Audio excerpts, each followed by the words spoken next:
আসসালামু আলাইকুম রহমতুল্লাহ। প্রিয় দর্শক, স্ক্রিনে দেখতে পাচ্ছেন একটি নিউজ। বাউফলে হৃদয়ের দাফন ছিল না কোনো প্রশাসনের কেউ। চিন্তা করছেন আপনি? ভেবে দেখছেন যে বর্তমান যে প্রশাসন, বর্তমান যে অন্তর্বর্তীকালীন সরকার, তারা কিসের উপরে দাঁড়িয়ে আছে, কিসের ভিত্তিতে দাঁড়িয়ে আছে? এটা কি কোনো গণতান্ত্রিক কোনো সরকার? এটা কোনো বাংলাদেশের কোনো সাংবিধানিক কোনো সরকার?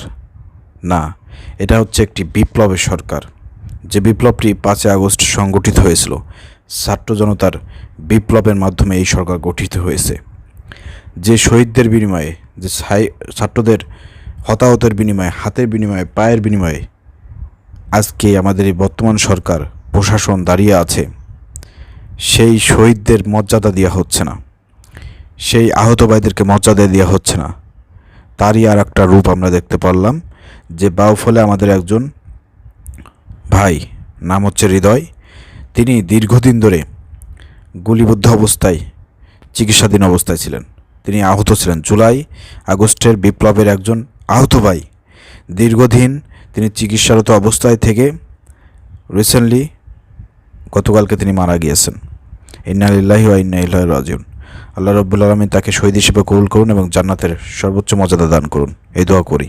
কিন্তু আমাদের বাংলাদেশ এই শহীদদের জন্য কতটুকু মর্যাদা দান করলো সেটাই দেখার বাকি।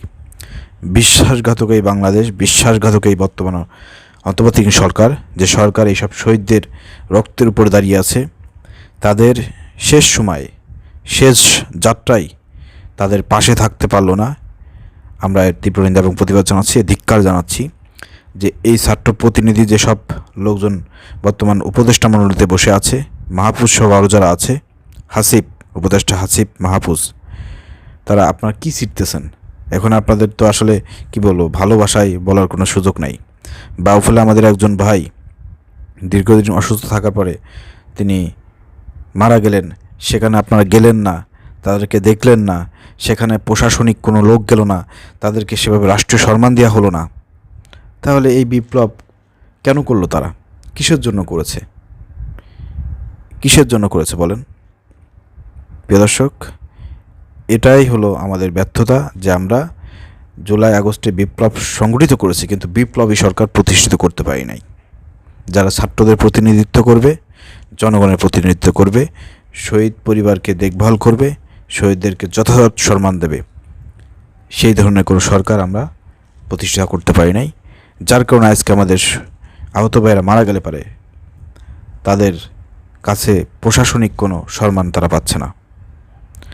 অতিবিলম্বে আমরা উপর থেকে বলতে চাই, উপর মহলে যারা আছেন, এটা আপনারা দেখভাল করুন, কারা এখানে গাফলিতি করেছে, স্থানীয় প্রশাসন কেন আসেনি, সেনাবাহিনীর পক্ষ থেকে কেন সম্মান জানানো হয় নাই।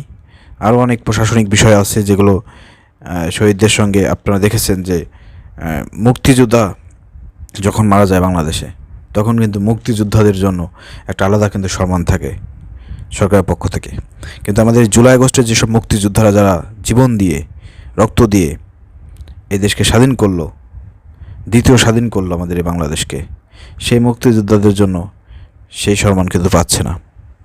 এটা সরকারের ব্যর্থতা, শহীদদের সাথে গাদ্দারি, এটা কোনোভাবে মেনে নেওয়া যাচ্ছে না। প্রিয় দর্শক, এ বিষয়ে আপনারা কঠিন প্রতিবাদ করুন, এ বিষয়ে আপনারা আওয়াজ উঠান যে কেন আমাদের এই শহীদ ভাইদের সঙ্গে এই ধরনের কাজ করা হচ্ছে, কেন তাদেরকে অবমূল্যায়ন করা হচ্ছে। এই থেকে বোঝা যাচ্ছে যে আজকে আস্তে আস্তে ধীরে ধীরে জুলাই আগস্টের শহীদদের গুরুত্ব কমে যাচ্ছে। জুলাই আগস্টের আন্দোলনে যারা শরিক হয়েছিল, যারা এখনও আহত অবস্থায় 20-30 হাজার মানুষ পঙ্গুত্ব বরণ করে আছে, তাদের গুরুত্ব এই সরকারের কাছে কমে যাচ্ছে। এটাই কিন্তু প্রমাণিত হচ্ছে। তো এটা কিন্তু ভালো লক্ষণ না, এটা কিন্তু ভালো লক্ষণ না। এ বিষয়ে আপনারা সবাই আওয়াজ তুলুন, প্রতিবাদ করুন। উপদেষ্টা মণ্ডলীতে যেসব ছাত্র প্রতিনিধিত্ব যারা করতেছেন, আপনারা ব্যর্থ। আপনাদের এই দায়ভার নিয়ে আপনাদের পদত্যাগ করা উচিত। দর্শক, ভিডিও শেয়ার করে দেবেন। আসসালামু আলাইকুম রহমতুল্লাহ।